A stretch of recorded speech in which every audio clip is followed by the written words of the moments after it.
Going on, Jeromes? It's a beautiful Friday afternoon, firing up another 5 good questions. So first up is from A. Truckin, favorite pass rusher prospect. So talking specifically edge. Now, for the defensive tier, I love Jerzon Newton from Illinois. I love Rook from Clemson.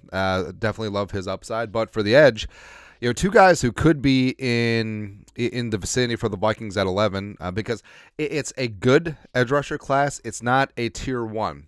I would doubt if there's an edge rusher in the top 5. There may not even be one in the top 10. So the Vikings chilling at 11 could have their choice, and it could be a priority with Danielle Hunter, depending on what happens with him in free agency. DJ Wanham as well. Marcus Davenport. I'm just kidding.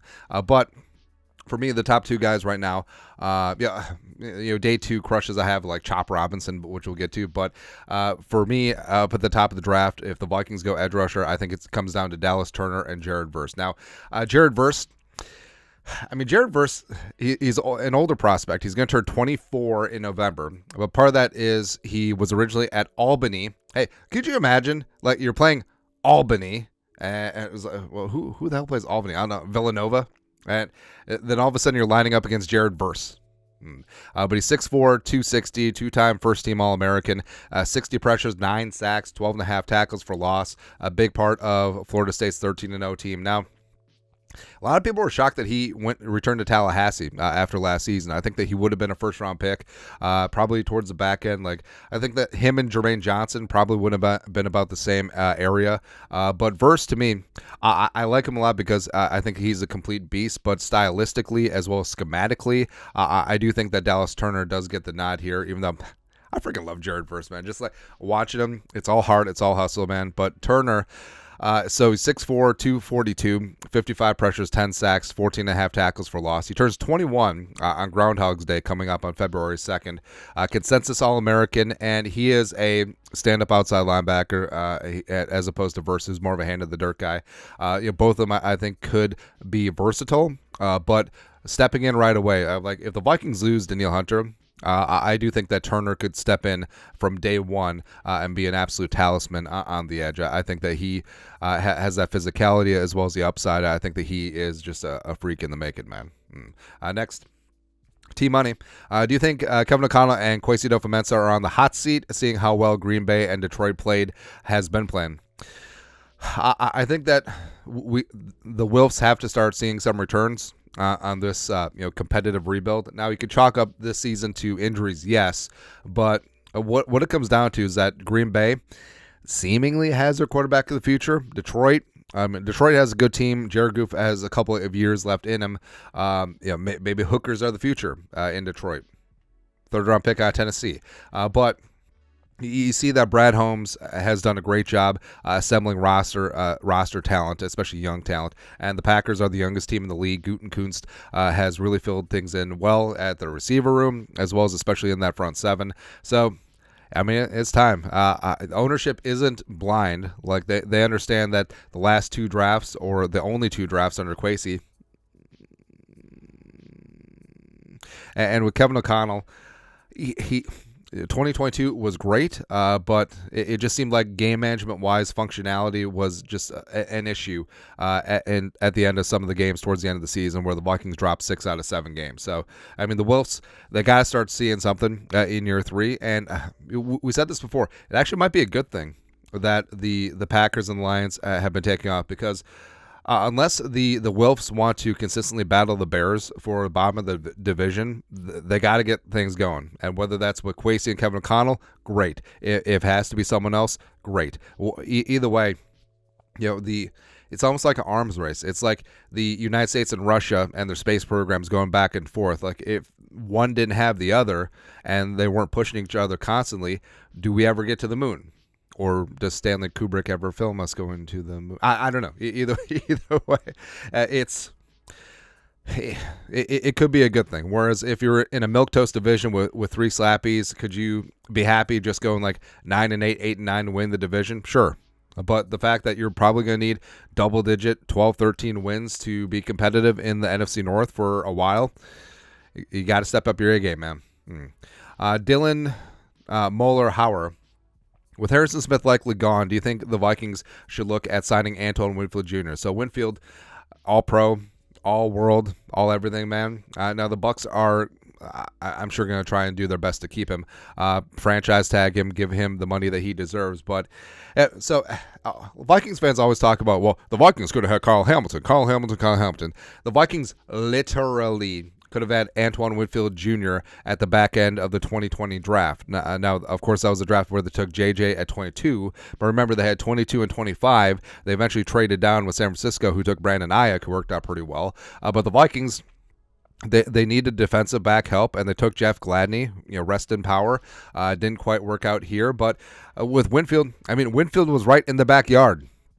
Winfield played for the Gophers. Winfield played for Eden Prairie High School for a stretch. And Winfield's pops played for the team. Imagine a first round where you came away with Justin Jefferson and Antoine Winfield Jr. Spielman still might be the GM if that was the case. It's insane, man. But if he hits true open free agency, maybe. But also, if Harrison hangs it up, you do have Lewis Cine. And I do believe that Lewis Cine was drafted to be the replacement for Harrison. Plus, you got Cam Beasley and Josh Metellus playing at a high level too, if you want to continue the multiple safety look. So we'll see. Speaking of trades, so Trevor Lofishin, our guy, would you trade JJ straight up for the number one overall pick? So if you did that, you would have access to Caleb Williams, Drake May, Jade Daniels, etc. But would it be cutting off your nose to spite your face? Because yes, Drake May, Caleb Williams, Jaden Daniels, they could be franchise quarterbacks for many years to come. They could be all pros and pro bowlers. Caleb Williams is seen as a generational talent. Fully understand that. But it's still a gamble, and it's still a non-zero chance that they bust. Plus, you know that Justin Jefferson is good. And it's sort of like the Rams F those picks, where for many years they consistently traded those first and second round picks, mainly because their last first round pick was Jared Goff in 2016. But they always traded those picks because, hey, let's give them up for players that we know are good right now. That's why they picked up Von Miller. That's why they picked up Leonard Floyd. That's why they signed OBJ. Getting proven commodities right now. What more does Justin Jefferson have to show you? He's the best wide receiver in the game. He's a premium player at a premium position, just scratching the surface of his prime. And you're going to trade that for a guy who could be good. Could be. Plus, could you imagine just the downfall of the franchise if you traded Justin Jefferson? And, of course, the Bears is a place where receivers go to die. But JJ with DJ Moore, and hell, they could take a quarterback at 9 too.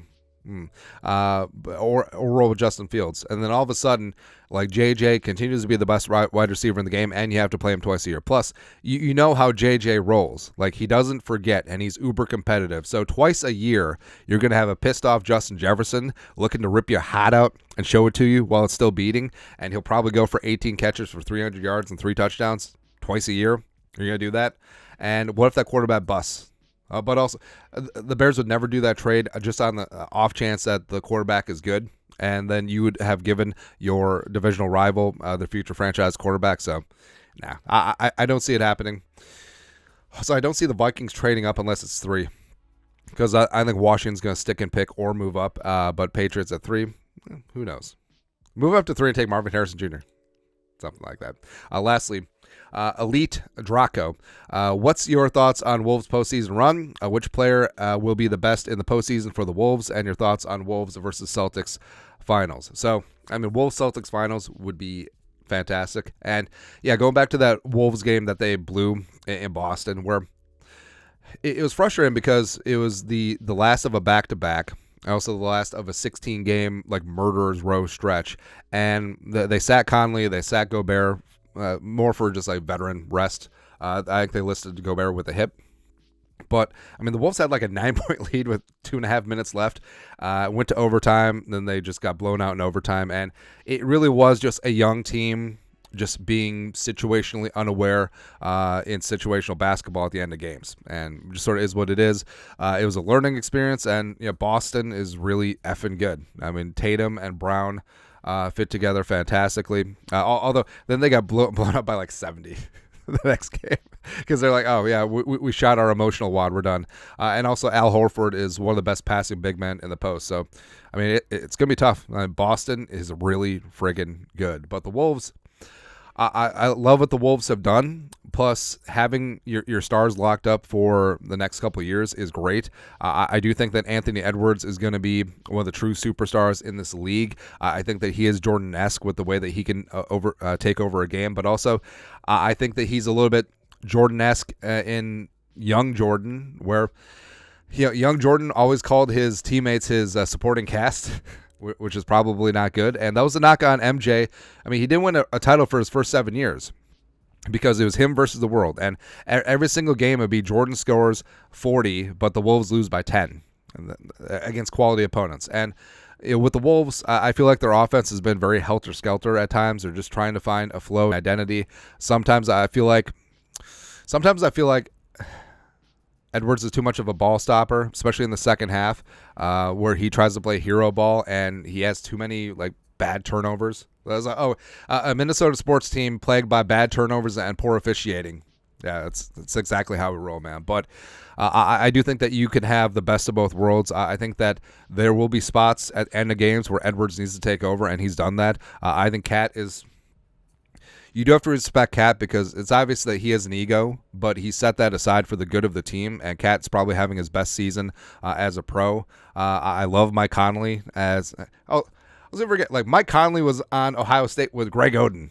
That's how far Mike Conley goes back. But I think that he does regulate the excesses of Anthony Edwards fairly well. It's kind of like when Kobe would just take over games with the young Laker Kobe, where Derek Fisher was the guy who really just kind of reined him in a positive way.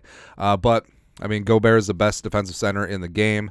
McDaniels is the best perimeter defender in the game, or at least top 3. And I mean, if he can get his offense going, he's extremely dangerous, and he could be the X factor going into the playoffs. But yeah, I love the bench. I love the depth.